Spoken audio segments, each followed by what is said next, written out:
Sorry, I have a problem in my throat. Now, this is the structure of the Ti plasmid. As we can see, this is a 200 kb, roughly 200 kb plasmid. It has, it is known as Ti plasmid. It is a region which is very important, and this arc, it tells you this tDNA regions. It has a left border and a right border. It's very important to understand that these two borders are very important, because anything in between these two borders will actually be integrated into the plant genome. And now, very interesting feature here is this left border and right border. It contains three important genes: a gene for opined, this is a gene for cytokinin, and a gene for auxin. Despite the fact that plant also contains auxins and cytokinin inside them, why does Ti plasmid, or why does an Agrobacterium tumefaciens need this? The reason is it wants to make the crown gall. It wants to have a rapid cell division. What is the division of cancer? It's an uncontrolled cell division. So when the growth hormones, cytokinin and auxin, are inside the plant in really higher amounts than needed, it will just divide and divide and divide and divide, and then you will have a tumor. Why does it have opine? Opine is very important for the bacteria, because opine, bacteria needs for its own metabolism. I will explain this. And the other gene is for opine catabolism, and then you can see this is opine synthesis. Then there is an origin of replication. This origin of replication is in bacteria. And then there's a virulence region. What is the virulence region? As we discussed here, A to G system, these are the genes, virulence genes. This is how the Ti plasmid would ensure its entry of tDNA along with some proteins into the bacteria.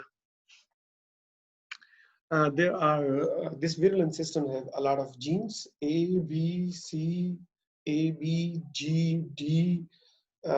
All these genes, the whole system is known as A to D. And as you can see, the virulence A gene is responsible for making the transmembrane protein. The virulence G, virulence A phosphorylates, and virulence G binds to the promoter, activates the virulence genes. The D1 and D2, they are the border endonucleases. The D2 remain attached. All these genes are actually a part of a classical, conventional gram-negative bacterial secretion system. In gram-negative bacteria, there are two plasma membranes. The anatomical structure of gram-negative bacterium is such a way that there is the cell membrane, and in between the cell membrane and the cell wall of bacteria is made up of peptidoglycan. There is a small distance which is known as, there's a small space which is known as the periplasmic space, and the cell wall in gram-negative bacteria is really thin.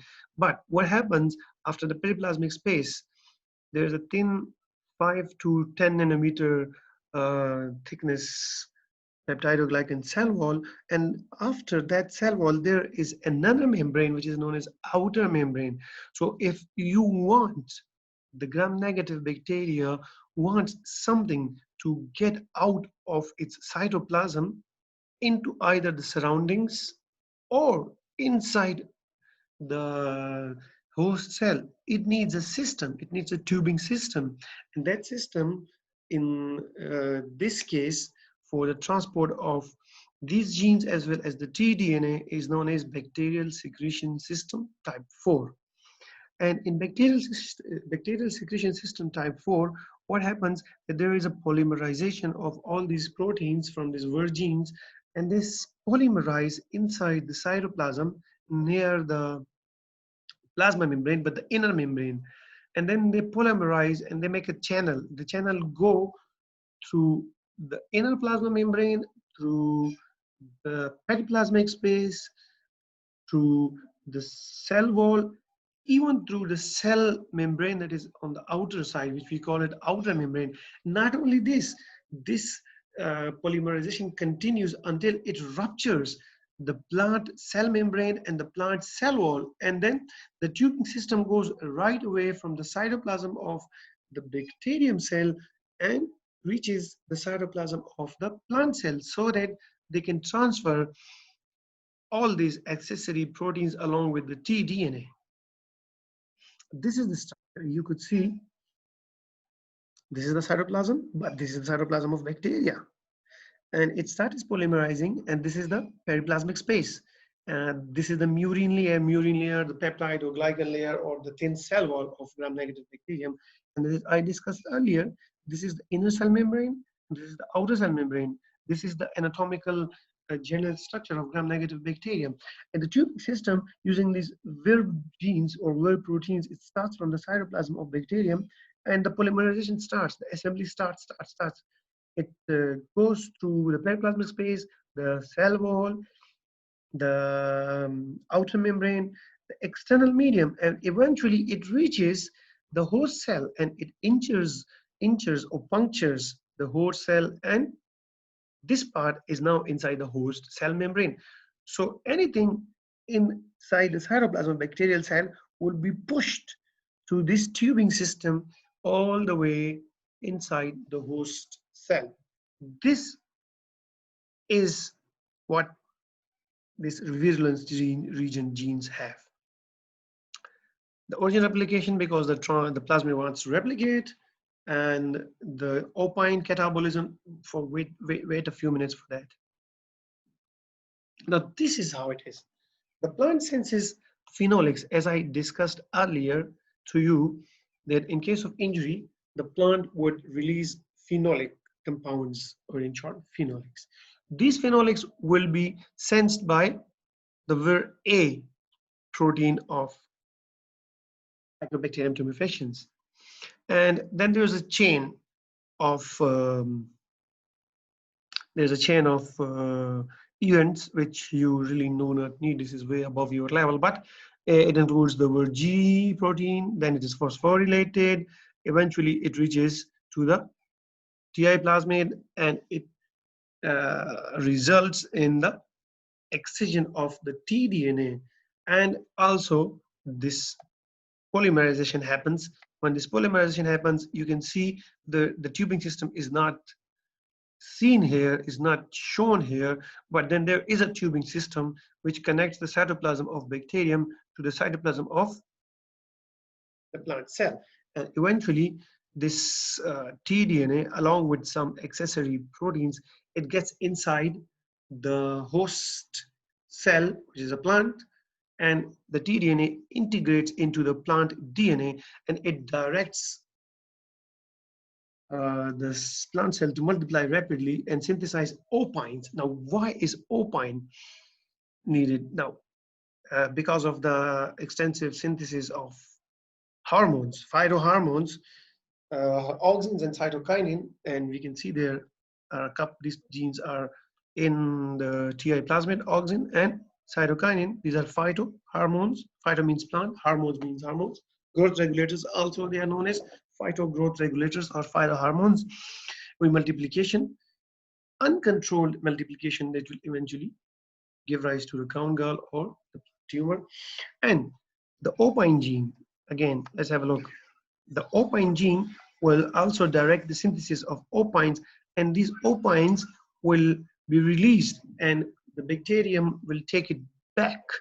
And the opine degradation genes, there are an opine catabolism gene. You can see here, as I said, opine catabolism gene, it's on the plasmid. So the opine gene is transferred into the plant for the synthesis of opine, but then to catabolize this opine, the gene is in the plasmid.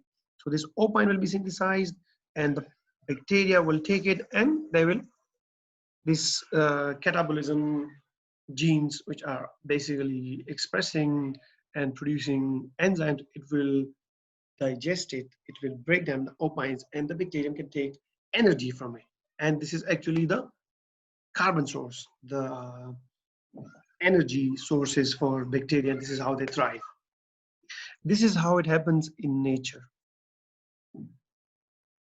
Now, can we mimic or can we exploit this system to our benefit and use it for making transgenic plants? It has all the good things. The tDNA here is transferred and integrated into the plant genome. Perfect. Which means if somehow we can mimic this system or exploit this system in such a way that the tDNA is transferred, but instead of these genes of auxins and opines and other stuff, we insert our gene of interest into this tDNA. The natural process will carry it through and integrate it into a plant genome. And this will be very easy for us because this way the gene of interest for any particular fewer favorable character would be integrated directly into the plant genome, mimicking a natural system. The only limitation in this case is we are going to be able to do this only in dicot plants because this bacterium, it has not got any ability to infect monocots.